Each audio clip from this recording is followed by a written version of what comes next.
Alis mo man ako sa presidential race, hindi pa rin ikaw ang presidente. King walang buboto sa iyo. Please lang. Wala.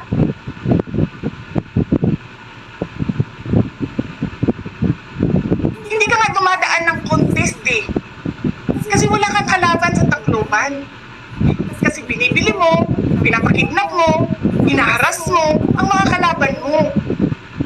Hindi ka dumaan ng contest.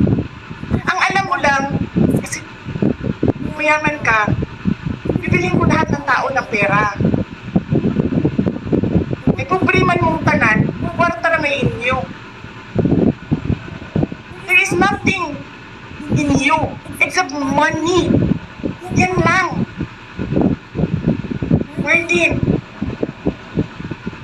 harapin mo yung katotohanan. Walang walang bubuto sa iyo. Senador man, Vice President man, walang bubuto sa iyo.